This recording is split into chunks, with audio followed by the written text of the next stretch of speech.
Saudações, pessoal, bem-vindos ao canal, eu sou Cristiano Oliveira. Se você não é inscrito, inscreva-se aqui no canal e se você já está inscrito, deixe o seu like, comenta aqui embaixo, compartilha porque isso ajuda bastante.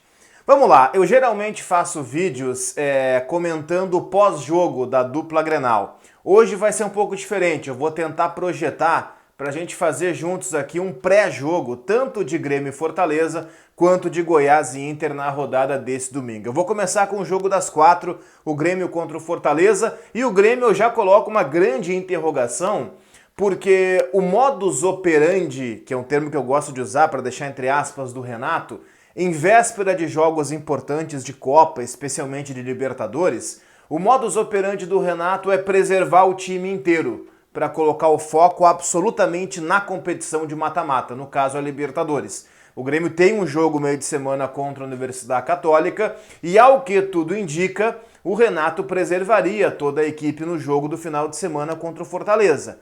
Ao que tudo indica. Mas existe uma possibilidade, é esse alerta que eu quero fazer para você, do Renato escalar sim alguns titulares. Não é que ele tenha mudado de ideia ou admitido que antes estava errado, ou certo, não era isso. É porque o momento do Grêmio no Campeonato Brasileiro, embora o Grêmio publicamente não admita, é um momento até certo ponto perturbador. O Grêmio até a última rodada vivia ali perto do Z4 da competição. Claro, ganhou do Bahia, deu uma aliviada, uma respirada, mas o Grêmio tem esse alerta ligado internamente para não voltar aquela região mais complicada do Campeonato Brasileiro. Então o Grêmio sim deve entrar em campo contra o Fortaleza com alguns jogadores titulares. Eu até acredito, posso estar errado, não tem nenhum problema, mas eu acredito que o Diogo Barbosa vá fazer a sua estreia, porque o Cortez vem numa sequência de jogos, como eu disse, tem Libertadores meio de semana, e o Renato ele não é um cara de mudar o time drasticamente, de chegar um reforço ele já escalar na largada. O Renato é mais conservador. O Renato, mesmo que o reforço venha com algum status, que é o caso do Diogo Barbosa, o Renato faz o cara comer grama, faz o cara dar uma acalmada e naturalmente coloca ele no time.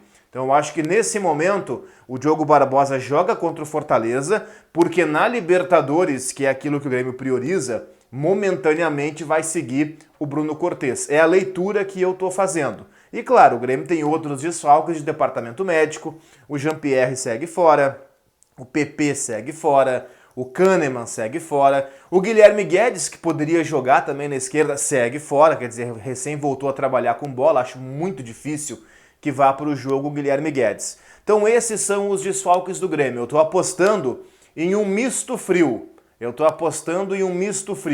Vai a campo aquele jogador que realmente tem condições. Aqueles que estão mais ou menos já serão sacados, porque o Grêmio, especialmente na zaga, tá? Porque o Grêmio tem um problema, que é a lesão do Kahneman.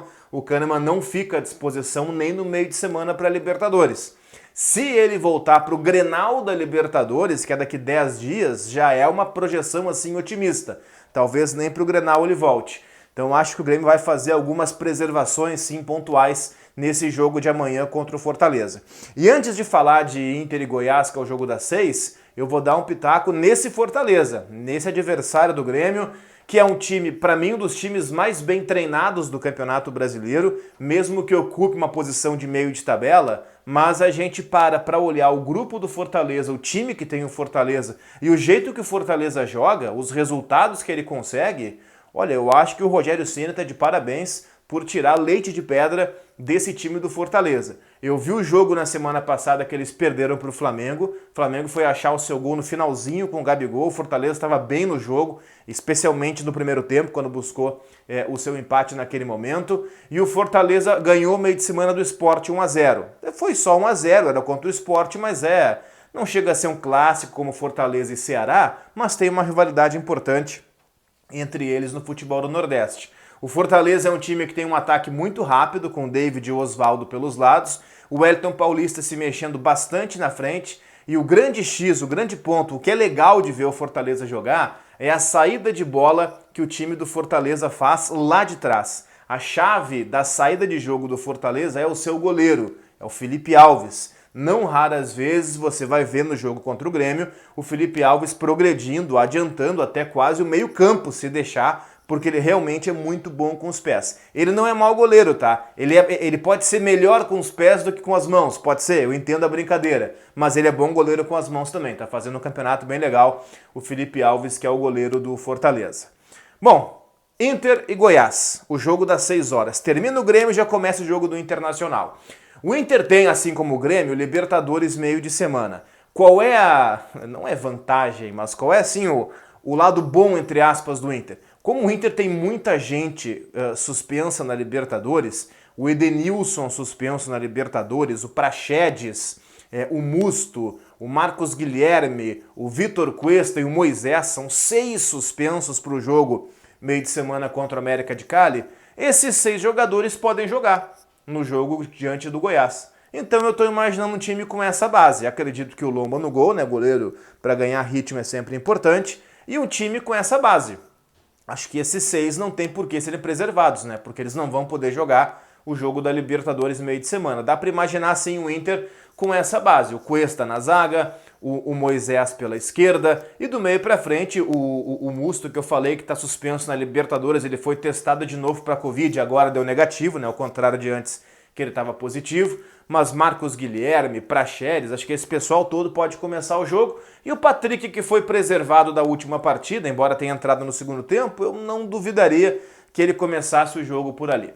Do outro lado, tem um adversário que está em crise. O Goiás é o lanterna do Campeonato Brasileiro, já trocou de técnico e pode trocar de novo. Eu estava lendo as notícias e buscando informações sobre o Goiás. O Thiago Largue, que é o técnico do Goiás, ele assumiu no lugar do Ney Franco. O Ney Franco caiu assim que começou o Campeonato Brasileiro, entrou o Thiago Largue. Ele tem 1 empate e 3 derrotas. E a direção já fala em demiti-lo. Eu li uma entrevista do presidente do Goiás e ele disse o seguinte: olha, se continuar desse jeito não tem como se manter. Imagina, o presidente dizendo isso, olha a tranquilidade que fica o cara no vestiário. Então ele tem 4 jogos só no Goiás, o Thiago Largue, e já tá para ser demitido, já tá com a porta da rua aberta, só um passo à frente e tá liquidado. Pega o chapéu, pega o boné e vai embora. O que é esse Goiás? É um time fraquíssimo tecnicamente. O Rafael Vaz está suspenso, zagueiro, para piorar as coisas. O Vitor Andrade na frente também está suspenso. O Goiás tem a pior média de posse de bola em todo o campeonato. 40% é a média de posse de bola do Goiás. Quer dizer, tem jogos que o Goiás não vai chegar a 30% de posse de bola. Assim, é um horror. É terrível ver o Goiás jogar. E talvez são coisas que se complementam, mas ao mesmo tempo que ele é o time que tem a pior média de posse de bola do campeonato, ele é o segundo pior time que troca passes certos, o que acaba sendo um complemento, né? É óbvio, enquanto menos você tiver a bola, menos vai trocar passes e a tendência de acertar acaba sendo menor, acaba sendo até um complemento dessa situação. O Rafael Moura deve ir para o jogo. O Sandro, volante, ex-Inter, muita gente nem sabe que ele está no Goiás. Até deu entrevista nessa última semana falando sobre o jogo, o carinho que ele tem pelo Inter e tal. Mas é um time bastante fraco, é um time lento do Goiás, um time devagar, um time que falha muito na defesa, que o meio-campo não ajuda e o ataque morre e amíngua, tá? Então é o pior cenário possível para o Goiás. É o jogo, eu acho que para resumir de uma forma bem simplista, mas que vai deixar claro para vocês entenderem. É o jogo do líder contra o lanterna. O líder tá lá, não é por acaso, até agora vem sendo o melhor time do campeonato. E o Lanterna tá lá, também não é por acaso, até agora vem sendo o pior time do campeonato. Então mesmo com desfalques, e não são tantos assim, porque o Inter, como eu disse, tem vários suspensos na Libertadores que podem jogar Campeonato Brasileiro, dá para imaginar sim o Inter voltando de Goiânia com uma vitória, com 3 pontos. Não tem torcida, como vocês sabem, no jogo do Campeonato Brasileiro tem portões abertos, todos os jogos são sem torcida. Então se o Goiás poderia ter alguma vantagem de fator local, bom, nem isso vai ter para o jogo contra o Internacional, domingo, às 6 da tarde.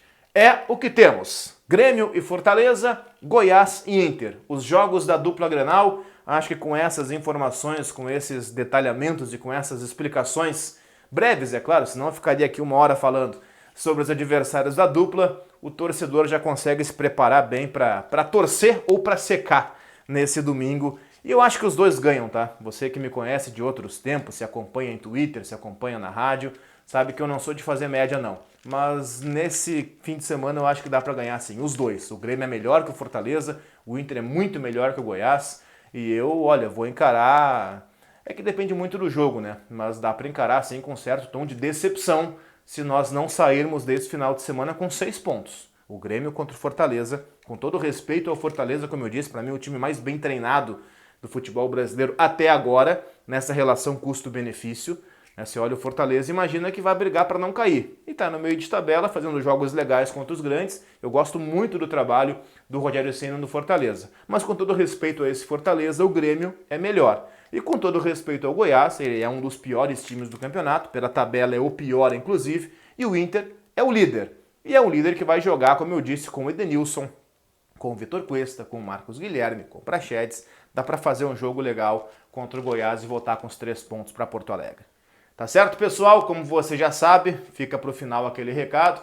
Em algum lugar, eu acho que aqui vai aparecer aquela bolinha para você se inscrever no canal, então se inscreva, tá? Vem com a gente fazer parte do Cristiano Oliveira Comenta aqui no YouTube, tá certo? Abraço a todos. Essa camisa aqui, ó, dos times que eu mais acompanho, ó, Cagliari, Schalke, Racing e lá para baixo tem o Wolverhampton que eu não vou mostrar porque não dá, tá certo? Um abraço.